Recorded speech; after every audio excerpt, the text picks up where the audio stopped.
Have you ever wanted to go into the woods with your actual rifle and shoot at your friends using blank ammunition just to see how you and your friends will be able to respond to different scenarios given to you by an opposing force?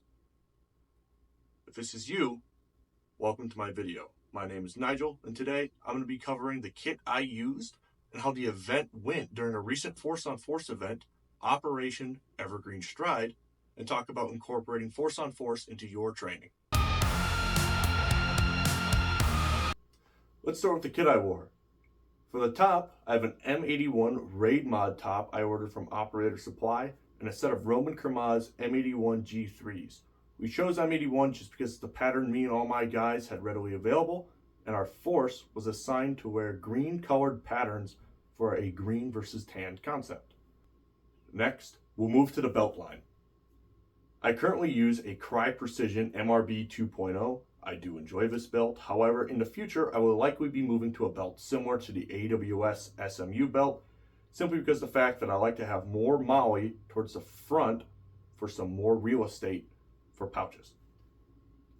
Starting on my right, I have a Safariland Glock 34 holster that I use for my Glock 19 with a KKM compensator and a Surefire X300. Yes, I'm still trapped in 2014 and think rolling specials are cool. Next is my IFAK, which is the Blue Force Gear Micro Trauma Kit Now Plus. I know it's a mouthful, but in terms of having my IFAK accessible quickly for when I get fucked up, the BFG pouch has made it easy. Next to my IFAK is a tourniquet. I like to keep as many tourniquets as I have limbs, so usually one on the belt, one on the plate carrier, and then one in each shoulder pocket. Moving on, we have a T-Rex Arms dump pouch.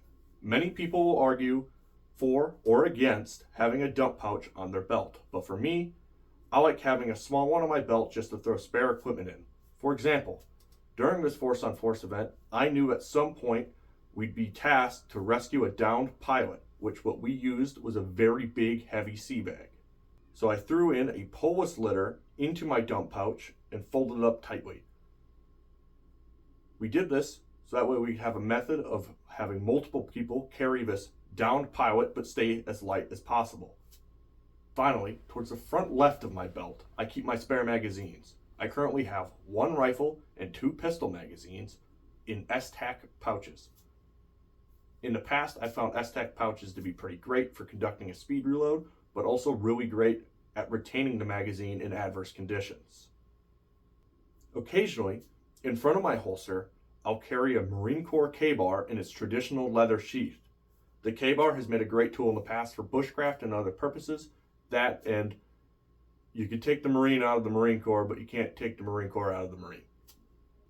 Moving up on my kit, I recently started using my Faro Concepts FCPC version 5 over my old Tracer Tactical Scout rig that I recently sold. Currently, I have level 3 plus ICWs from LTC. I think they are sufficient for the most likely rifle caliber threats in my area, and that's why I chose them over level 4 plates.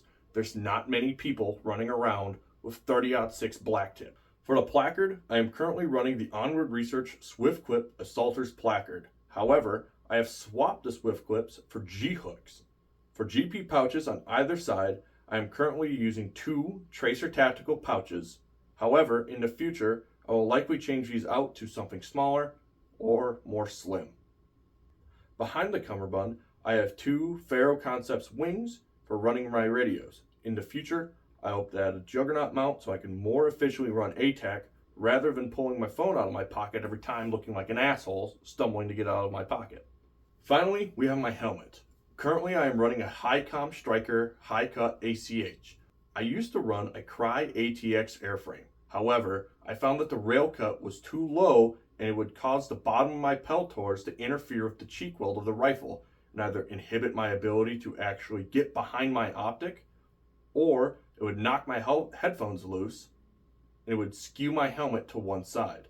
With the high-cut ACH, I have found that getting a proper cheek weld has not been a problem. On my helmet, I have replaced the included rails, pads, and straps with an OpsCore ACH rail, 40 Tactical 0G pads, and the Team Wendy Cam Fit, which has made this helmet immensely more comfortable. I've also replaced the included Velcro on the outside of the helmet with a Marine Corps ECH Velcro pattern. Why? Because I wanted to, and I thought the Marine Corps ECH looked sweet. Mounted to the rails, I have dual com Peltor Comtac 6s. On the rear, I have an OpsCore counterweight pouch. And then for the scrim, I went to a website called At the Front that specializes in repro World War II uniforms, and I used their Normandy Paratrooper scrim kit and netting. That covers it for the kit. Now let's move on to the event. Operation Evergreen Stride is a continuation from last year's Force on Force event, Northern Resolve.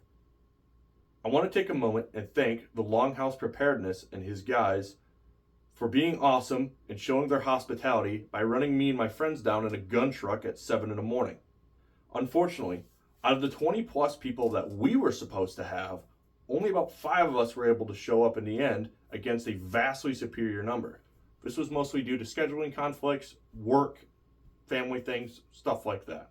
Some of it was very last minute, including cars breaking down. Here are our parameters for the event. The first objective could be collected at night. However, for the second objective, you could only get within 200 meters before moving on it at 7 a.m. This was done due to our Op4's immensely superior night capabilities, as only 2 of the 5 of us had NVGs. Once 7 a.m. hit, you were good to move on to your second objective and then go on to your following objectives. The order of objectives were chosen at random, so you could go A, E, C, D, F, and B. This created an opportunity for a chance contact with the enemy while en route to your next objective. The event started late Friday night. The start time was 11 p.m. after all the cans and bonus objectives were placed and safety checks were completed to ensure no one could have accidentally loaded a live round into their rifle or had any live rounds on their kit. My team loaded up in my Land Cruiser, and at 11 p.m., we blitzed our first objective knowing that speed was our security. We dismounted the vehicle and left 3 guys without NVGs to stay at the truck and provide security while myself and 1 other guy with NVGs moved through the forest to collect our objective. It was dark in the forest, we were under tall pines and had a lot of tree coverage, and with almost a new moon and decent overcast weather, as it had been raining most of the day, it was very hard to see with our NVGs. We were able to collect our objective and make it back to our truck where we loaded up and went right back to our staging area. No contact had been made with the enemy forces. This is where we decided to bed down for the night, wake up early, and then move to our next objective. However, we were very slow at getting prepared, so we left our staging area at 7 a.m. This, however, bit us in the ass more than we could have expected, as Op4 ended up doing the exact same thing. We then found out that our route to our next objective took us right past the previously unknown Op4 staging area, where the following happened. Car. That's a GMT 400 though. Yeah, I don't recognize them. Hi, girlfriend. Campers or what? Hello there. Oh! Oh shit! Oh shit! Oh shit! As seen, that was Op4's gun truck, which pursued us down the road. However, as luck would have it, we were able to pull off on a 3-way intersection behind some foliage and ambush the truck as it went by. We knew, however, that the vehicle would need to be abandoned for the time being, so we attempted to break contact. That's when the gun truck returned along with an additional truck full of Op4. My team was quickly overrun, and we returned to our staging area dead. After some time, we reorganized ourselves and went after our next objective. However, due to an error on my end, I navigated us to the location of the objective that Op4 secured the night prior. This caused us to patrol an additional 900 meters to our actual objective. We secured our objective, but by the time we had made it back to our exfil and made it to our staging area, Op4 had not only secured an additional objective, but secured one of the bonus objectives.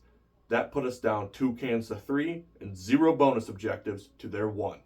However, the Op4 team lead gave me a heads up that they were conducting a medevac drill and gave us the location if we wanted to get in on the fun. When we arrived, we encountered the gun truck yet again and engaged. I sent my team north to draw fire as I went south to flank the gun truck. After neutralizing the gun truck, I moved to a position to the west.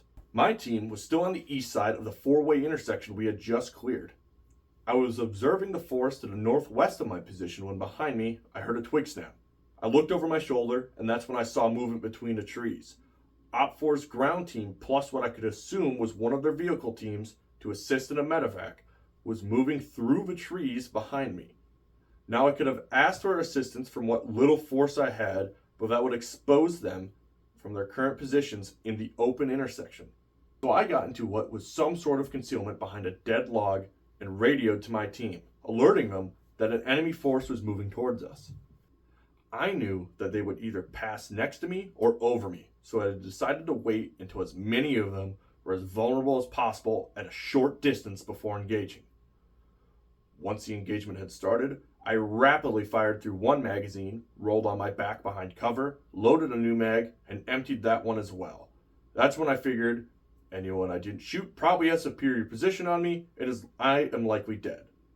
When I called out I was dead, I heard them still firing, and I got confused at first until I looked over one of my shoulder and I saw that my fire team had come to assist me. Blanks were exchanged for a few more minutes before a ceasefire was called. Laughs were shared, and we had to move back to our staging area and start planning for our next move. We knew that we had to achieve our next two objectives if we wanted to stay competitive. But this is where the story ends. Unfortunately, we had to call the event short. However, Op 4 invited us to their staging area where we shared some drinks, stories, had a lot of laughs, and then we covered dismounting and mounting vehicles and your position to take cover behind vehicles. All in all, I am very proud of the guys I got to work with, and I'm very fortunate to have friends like these that I can depend on. As for our Op 4, I couldn't find a better force to be notionally killed by over and over again. This is where I get into my opinions on force-on-force training. Do I think force-on-force training is good? Absolutely it is. I believe everyone, like your law enforcement, military, security services, and even your civilian preparedness groups, should strive to test their skills in force-on-force scenarios and events. However, it is something to be trained up to. Taking a group of guys who have no concepts of the basics into force-on-force or patrolling in general will yield no good training value.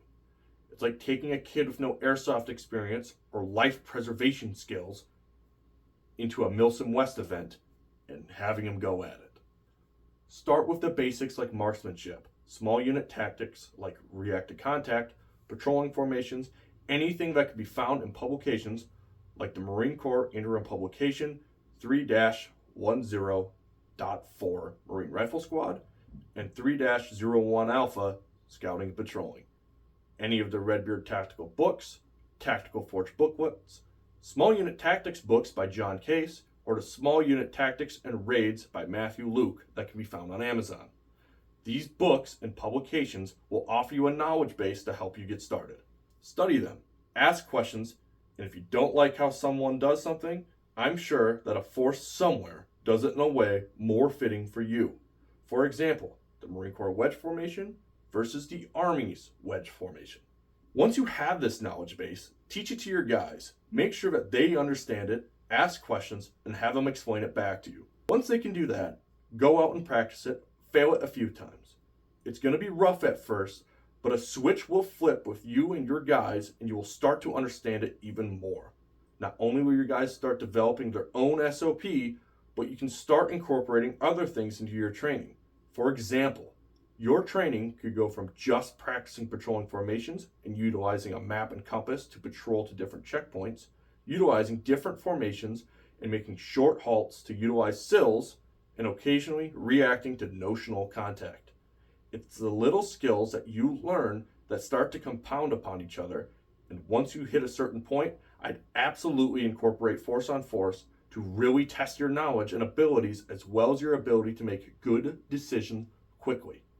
At the end of the day, force on force is something you should try to incorporate into your training. It's an excellent way of finding proficiencies and deficiencies in your training, as well as help you develop new tactics and procedures. You're always learning new things as tactics evolve. It is up to you to keep an open mind and understand that you are an eternal student. and it is your responsibility to keep learning. Even if you're a PFC, fresh to the fleet, a staff sergeant, acting as a platoon sergeant, new and old LEOs, or a civilian who is just starting to learn these skills, it is up to you to keep learning. Remember to work out and do your cardio, stop eating shit all the time, love your family, and never stop working to be better than you were yesterday.